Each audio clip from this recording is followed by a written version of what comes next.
E se tudo o que sobrou de um homem que perdeu uma fortuna viesse embrulhado num prédio antigo e num quarto com um número que a maioria evita falar? E se aceitar aquilo significasse carregar uma história que poderia obrigá-lo a reparar uma dívida do passado? Carlos Menezes tinha 47 anos, já fora dono de uma rede de restaurantes de sucesso e agora vivia com um carro emprestado, contas atrasadas e a sensação de que o próprio nome havia se acostumado ao fracasso, quando assinou um papel numa tarde de maio que comprava um terreno em ruínas por um preço que parecia troco. O anúncio no site de leilões dizia apenas: antigo orfanato, abandono, venda direta. Era a oportunidade que parecia pequena demais para desconfiar. Um lugar com teto caindo, portas emperradas e uma placa com letras desbotadas que dizia Lar São Vicente de Paula.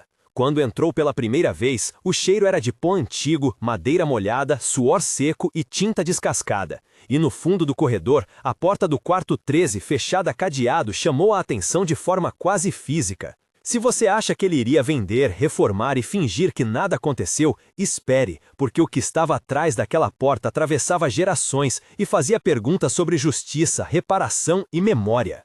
Antes de a história andar, inscreva-se no canal, porque o final vai mexer com sua noção de certo e errado. A manhã em que Carlos comprou o prédio começou com um sol pálido, poeira que dançava em feixes de luz por entre as janelas quebradas e um vento que trazia o eco de vozes infantis que ninguém ouviu em décadas. Ele estalou a aliança no dedo, lembrou-se da mesa vazia em casa e pensou que talvez consertar as telhas seria um novo começo, talvez uma forma de se resgatar do ostracismo. Na cidade falavam de heranças estranhas, de prédios vendidos por troco, de investidores sem escrúpulos e de famílias que tentavam esconder histórias vergonhosas. Mas ninguém sabia que, naquele quarto 13, havia um baú de metal trancado à chave, um diário com páginas grudadas pela umidade e um envelope com carimbo do Instituto de Menores de uma década que o país tentava esquecer. Não era só um móvel e papel, era um legado de decisões coletivas que se transformaram em sofrimento individual. Carlos sentiu a textura áspera do corrimão, ouviu o ranger das tábuas ao caminhar, provou o gosto metálico do ar velho, tocou a maçaneta fria e cheirou o vapor de lona molhada. Na cabeça dele havia uma pergunta que soava como um sino. O que se faz quando um objeto que pode salvar sua família carrega a lembrança de uma injustiça? Ao contar para quem o conhecia, as reações foram variadas e complexas. Miguel Duarte, seu advogado amigo, sorriu com prudência e falou que tudo podia ser inventariado e convertido em patrimônio. Rosa Almeida, ex-funcionária do orfanato hoje aposentada, lembrou com voz trêmula dos meninos que dividiam pão nas refeições. Padre Joaquim falou em memorial e oração, não em dinheiro. Helena Soares, diretora de uma ONG de direitos humanos, avisou sobre a necessidade de perícia e cuidado com documentos. João Viana, repórter investigativo, bateu a porta com perguntas afiadas e uma caneta que parecia um bisturi. Dr. Lima, perito técnico, prometeu analisar assinaturas, papéis e carimbos. Maria Clara, uma mãe solteira do bairro que crescera nas redondezas, disse que não sabia se o que vinha daquele prédio era tragédia ou chance. Esses nomes foram se tornando vozes que empurravam Carlos para além de suas dívidas pessoais. O primeiro bloco de diálogo entre Carlos e Miguel foi longo como uma negociação com o destino. Carlos disse: "Eu não tenho dinheiro para reformar, Miguel, e comprar foi um gesto de desespero." Miguel respondeu: "A compra te dá direitos e obrigações, Carlos. Você pode exigir inventário, checar testamento, descobrir se existe herdeiro reconhecido." Carlos perguntou: "E se houver algo dentro que não é meu por direito?" Miguel retrucou: "Então você tem uma decisão moral, não só financeira, e talvez uma obrigação com a verdade." Carlos ponderou: "Eu só pensava em um lugar que eu pudesse limpar e alugar por quartos." Miguel finalizou: "Limpar é fácil, enfrentar o passado é outra conversa." Naquela conversa havia o cheiro de café frio nas xícaras da sala do Miguel, o ruído distante de uma sirene, o tato áspero do encosto da cadeira, a visão das nuvens pelo vidro e um sabor amargo de tabaco no ar. O segundo bloco focou na rotina de Carlos antes da descoberta, para dar peso à sua necessidade imediata. Ele acordava antes do amanhecer, conferia contas, tentava negociar com fornecedores e passava o dia entre chamadas e propostas recusadas. Sua ex-mulher, Ana Beatriz, aparecia de vez em quando na memória como uma figura que já trouxera estabilidade e agora só restava um número marcado no telefone. A filha pequena de Ana Beatriz, Clarice, via Carlos com olhos que pediam a vozes e segurança que ele não tinha. Por isso, a promessa material do orfanato não era abstrata, era concreta, capaz de pagar aluguel, cursos e talvez uma cirurgia que seu pai precisava. A cidade inteira funcionava como pressão, o mercado imobiliário, as imobiliárias que ofereciam pequenas fortunas por olhos discretos e a prefeitura que algum dia poderia confiscar propriedades inativas. Nessa rotina, surge a primeira pista relevante. Ao limpar o que seria o salão principal, Carlos encontrou um envelope amarelado escondido numa fresta da parede, com a marca do Instituto de Menores e um carimbo que dizia confisco. Dentro, um documento de inventário antigo, com o nome do orfanato como pertencente a uma fundação vinculada a nomes que a história reconhecia como implicados em políticas de remoção de crianças. Havia também um testamento informal, escrito com caligrafia trêmula, de uma mulher chamada Dona Estela. A leitura silenciosa naquele corredor trouxe o gosto metálico do medo, o cheiro de papel velho, o som oco das próprias batidas do coração, o tato frio do selo quebrado e a visão das sombras projetadas nas paredes. O incidente incitante se consolidou quando Miguel ligou para a Caixa de Arquivos Públicos e descobriu que o orfanato havia acolhido crianças retiradas de famílias pobres em um período em que regras foram frouxas e decisões foram tomadas sem registro adequado. A menção à anistia em documentos posteriores, o termo sequestro em atas silenciosas e palavras como confisco e reparação espalhadas em recortes de jornal mostravam que ali havia mais do que tijolos e telhas. A primeira sensação de choque percorreu Carlos quando Rosa apareceu, com mãos cheias de lembranças.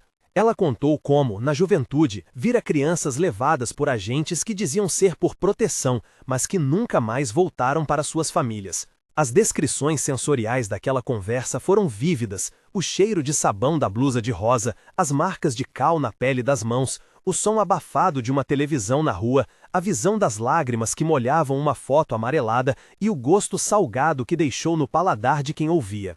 Ao ouvir, Carlos sentiu um peso diferente daquele das dívidas, era a sensação de herdar uma responsabilidade moral. Na cena da chegada ao quarto 13, a ambientação se fez completa. A porta rangia sob o toque, o corrimão tinha uma verruga de tinta descascada, a luz que entrava por uma fresta era quase azul, havia poeira que fazia cócegas no nariz e o ar trazia um odor de mofo e latão envelhecido. Ele arrombou a fechadura com a ajuda de João Viana e encontrou um cofre antigo, com um cadeado resistente e marcas de ferrugem. Ao lado do cofre, um diário com capa de couro parecia ter sobrevivido a tudo. Páginas grudadas em partes e em outras soltas como folhas soltas ao vento. Carlos colocou a mão no couro do diário e sentiu a textura, notou um cheirinho de cola antiga, ouviu o estalo do cadeado ao ser forçado e provou metaforicamente a esperança e o medo misturados no ar. A cena teve diálogos ricos entre Carlos, João e Rosa. João disse: "Se isso for o que eu penso, isso muda tudo na história desse orfanato." Rosa respondeu: "Você não entende, João. Ali dentro está a prova de que tiraram crianças de mães que choravam na porta." Carlos questionou: "E se for prova de que eu posso pagar minhas dívidas?" João retrucou: "Isso não é algo que se veste como roupa, Carlos. É sangue, pode manchar." Rosa acrescentou: "É reparação ou é lucro? Escolha com cuidado." Carlos murmurou: "Eu pensei que era só um investimento." João bateu na mesa e falou: "Investimento que exige coragem e transparência." Essas falas soaram com o eco do salão vazio e o som de gravetos sobre o sapato de Rosa, com o gosto amargo da palavra culpa no ar. Ao abrir o diário com o auxílio do Dr. Lima, que trouxe luvas e uma lupa, encontraram anotações em primeira pessoa assinadas por Dona Estela, dirigidas a um filho que talvez nunca tenha existido. Trechos do diário diziam: "Eles levavam os meninos em caminhões, diziam que era para o bem, para dar estudo, para tirar da miséria. Eu assisti portas se fecharem e nunca mais reabrirem. Em outro momento, no porão, prendi chaves de documentos que não quis queimar quando a ordem veio, porque minha consciência me pesava mais que meu futuro." O diário mesclava memórias de infância, arrependimento e instruções que pareciam um testamento. No meio das páginas, um envelope com um inventário e um testamento oficial surgia, datado de uma época de confisco, com carimbos que a perícia confirmou como autênticos. Neste ponto, o CTA de comentários foi inserido naturalmente, porque o dilema já borbulhava. Se você estivesse no lugar de Carlos, ficaria com a herança para salvar sua família ou entregaria os documentos e o possível patrimônio para a justiça histórica? Escreva ficaria ou entregaria e explique por quê. Cada opinião aqui ajuda a entender como a sociedade julga escolhas que misturam sobrevivência e ética. Voltando à narrativa, o bloco do Backstory aprofundou a vida de Dona Estela e também a trajetória de Carlos. Infância de Dona Estela. Criada numa casa de paredes finas, no bairro Operário, ela ouviu os gritos e promessas do Estado e viu o poder operar como uma força que arrancava crianças para que se tornassem mão de obra ou fossem adotadas por famílias mais abastadas. Formação. Trabalhou como cozinheira no próprio orfanato, aprendeu rotinas, memorizou rostos de crianças e anotou nomes que considerou importante manter em segredo. Perda. Quando um incêndio de pequenas proporções atingiu a ala leste, ela perdeu registros e ganhou a sensação de que a verdade podia se perder junto com a fumaça.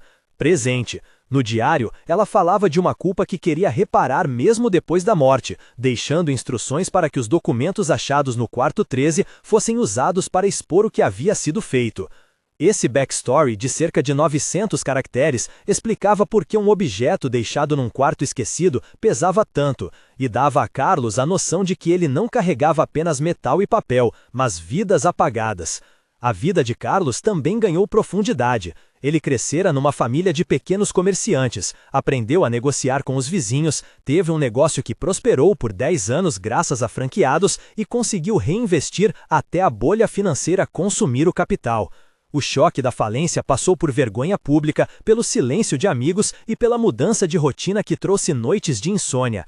Ao aceitar comprar o orfanato, ele viu uma chance de redenção, talvez de um novo negócio lucrativo, talvez de uma forma de ser útil.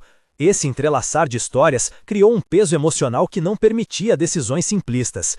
O encontro com instituições começou com ofícios e telefonemas. Miguel solicitou laudos periciais, enviou ofício à prefeitura, abriu um processo de inventário no cartório e avisou a promotoria.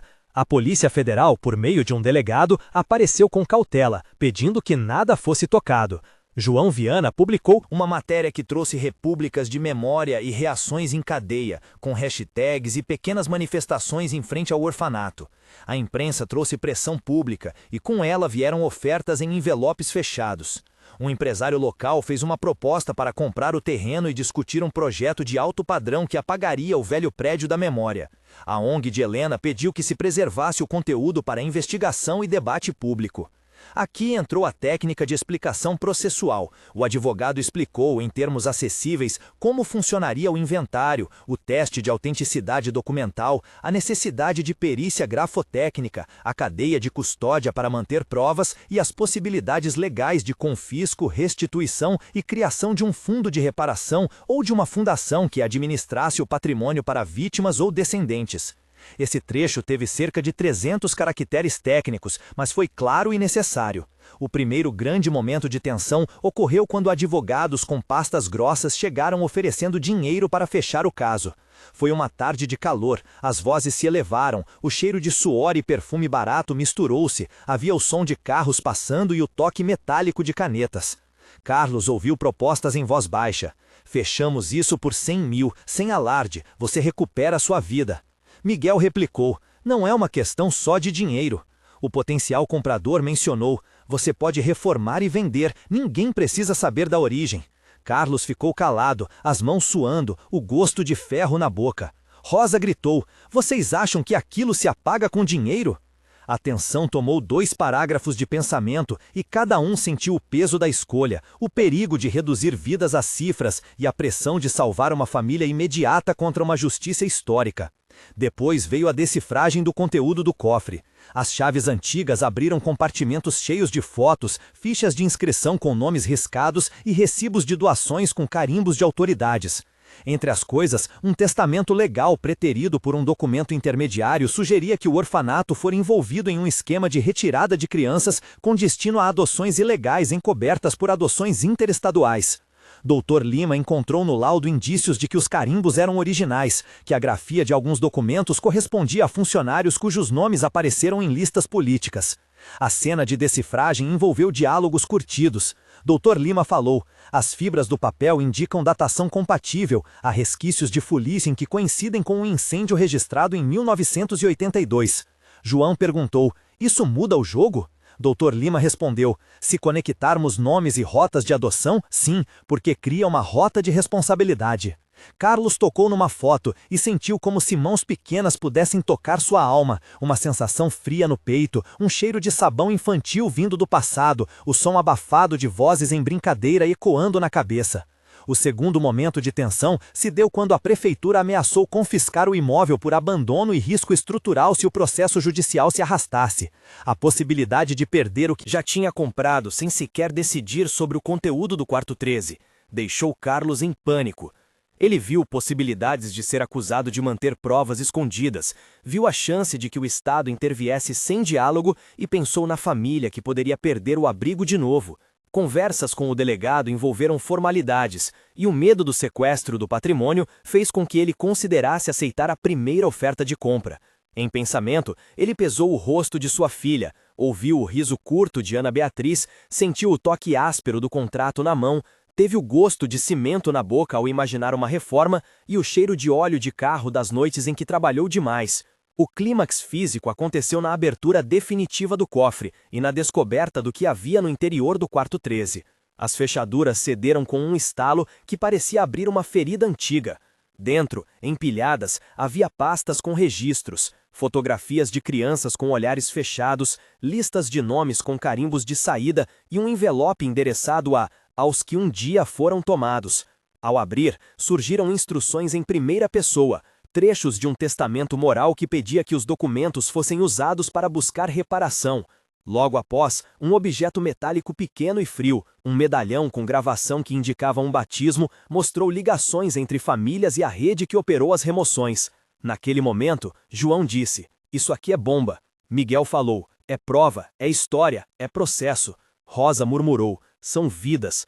Carlos sentiu um som surdo no estômago, o gosto amargo de sal nas lágrimas, o cheiro forte de mofo e ferro, a visão do pó se levantando e o tato frio do medalhão na palma da mão. O terceiro momento de tensão veio quando um descendente de uma família com suposta adoção ilegal apareceu com documentos que contradiziam o achado e ameaçou mover ação contra Carlos por apropriação indevida. Havia risco de prisão preventiva por suposta posse de bens de interesse de investigação. O diálogo com o delegado foi tenso. O delegado falou: "Até que tudo seja apurado, não toque nada." Miguel respondeu: "Meu cliente agiu de boa fé, comprou um prédio abandonado." O descendente disse: "Esses documentos nos pertencem, foram roubados." Carlos sentiu o peso do olhar público, o som de câmeras, o cheiro de plástico das fitas de isolamento e a textura dura da mesa do delegado sob as mãos. Esses 3 momentos de tensão foram desenhados para testar a fibra moral do protagonista e a resiliência de sua decisão. A partir desses eventos, surgiu o dilema moral e a pressão externa formalizada. Advogados de interesse privado ofereceram acordos confidenciais. Helena e sua ONG exigiram transparência e propuseram criar um memorial e um fundo de reparação com o eventual recurso vindo da venda do terreno ou da indenização do Estado. A imprensa explorou o caso com manchetes que misturavam escândalo e heroísmo. A AGU recebeu ofício e a promotoria abriu investigação sobre adoções irregulares, anistias que tentaram proteger gentes e confisco de documentos que poderiam reabrir feridas. Carlos teve de decidir entre aceitar uma proposta que resolvia sua situação imediata e aceitar um processo longo e incerto que podia transformar o orfanato num memorial e usar eventuais recursos para reparações. Nessas conversas, cada personagem desempenhou papel central. Miguel cuidou das formalidades, ordenando perícias e ouvindo riscos. Rosa representou as vozes das funcionárias que lembravam rostos. Padre Joaquim propôs uma cerimônia de memória. Helena defendeu a criação de uma fundação com governança tripartite. João buscou testemunhas e ajudou a compor narrativas públicas. Dr. Lima certificou a autenticidade dos documentos e orientou a cadeia de custódia. Maria Clara ofereceu depoimento sobre famílias que perderam filhos. Cada um trouxe uma faceta da pressão pública. A decisão pública final veio em uma assembleia comunitária em que Carlos falou em voz trêmula: "Eu poderia calar tudo e recuperar minha vida, ou tornar público e buscar reparação." As respostas foram multidirecionais. Alguns o aplaudiram, outros começaram a vaiar. Uma proposta foi criada: transformar o local em memorial e criar uma fundação que destinasse recursos para localizar descendentes, restituir registros quando possível e financiar serviços para famílias prejudicadas. Em termos legais, foi estabelecido um inventário oficial, com participação de igreja, ONG, prefeitura, Ministério Público e um conselho gestor. A negociação do patrimônio envolveu advogados, termos de compromisso, laudos e a formalização de uma fundação. O acerto incluiu cláusula de transparência, acompanhamento de peritos e a garantia de que uma parcela dos recursos seria usada para programas de reparação.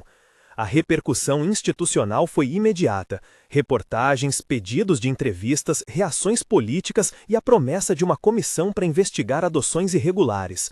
A decisão de Carlos não apagou sua dor. Ele optou por não receber propostas de compra silenciosa. Em vez disso, aceitou que o prédio se tornasse um memorial e que o possível valor fosse convertido em reparação e em fundos para localizar descendentes, mas manteve para si um pequeno espaço no prédio que deveria servir como centro de documentação. O epílogo acompanhou de forma concreta o que aconteceu nos meses seguintes. Um mês depois, a cidade inaugurou uma sala de pesquisa no antigo salão com fotos digitalizadas e fichas que começaram a ser catalogadas por voluntários. O nome de Dona Estela foi colocado numa placa discreta e o primeiro beneficiado do fundo recebeu auxílio para tratamento médico. 30 dias trouxeram pequenas vitórias logísticas, mas também uma enxurrada de pedidos que a fundação teve dificuldade em comportar. 3 meses depois, a comissão apresentou um relatório preliminar que incluía recomendações para políticas de reparação, medidas administrativas contra agentes públicos da época e a sugestão de criar um memorial nacional com ligações a outros casos similares. O trabalho social começou a identificar descendentes e pelo menos 2 famílias receberam reconhecimento formal e apoio financeiro. A imprensa seguiu cobrindo. Algumas vozes criticaram a decisão de Carlos, outras o exaltaram, e ele recebeu cartas de agradecimento e ameaças anônimas. 6 meses depois, o espaço do antigo orfanato já funcionava como centro de documentação, de memória e arquivamento, com um programa educativo que levava estudantes para ouvir relatos e entender a importância de registros públicos. Fundos arrecadados com doações, eventuais indenizações e apoio de organizações internacionais financiaram iniciativas de busca de ancestrais e apoio jurídico. Carlos, que havia começado essa jornada por necessidade, transformou-se em uma espécie de guardião irritado e emocionado, participando de audiências públicas e ajudando a escrever políticas locais. A fundação criada passou a ser referência regional. Em termos humanos, houve reconciliações tímidas, encontros emocionantes entre pessoas que redescobriram laços e também revelações dolorosas que obrigaram muitos a revisar memórias familiares. Ao final, ficou claro que a escolha de Carlos não fora heroísmo puro, nem egoísmo frio. Fora uma decisão que exigiu aceitar que patrimônio material e memória coletiva caminhavam juntos. A conclusão recapitula. Ele poderia ter vendido e tentado apagar a história com reformas e tintas novas, mas escolheu transformar o peso do passado em espaço de reparação. O resultado concreto foi a criação de um fundo que já beneficiava famílias, a abertura de arquivos para pesquisadores, processos administrativos contra agentes que atuaram de forma irregular e a transformação do prédio em memorial e centro de documentação. A reflexão moral que deixa a pergunta ao espectador é dura. Quando o passado nos legou culpa e riqueza ao mesmo tempo, o que pesa mais, a sobrevivência imediata ou a reparação de injustiças? Se essa história tocou você, inscreva-se no canal, comente e compartilhe a sua opinião e acompanhe as próximas denúncias e debates que mostramos aqui. Ele herdou mais do que paredes e um cofre, herdou a obrigação de transformar dor em justiça.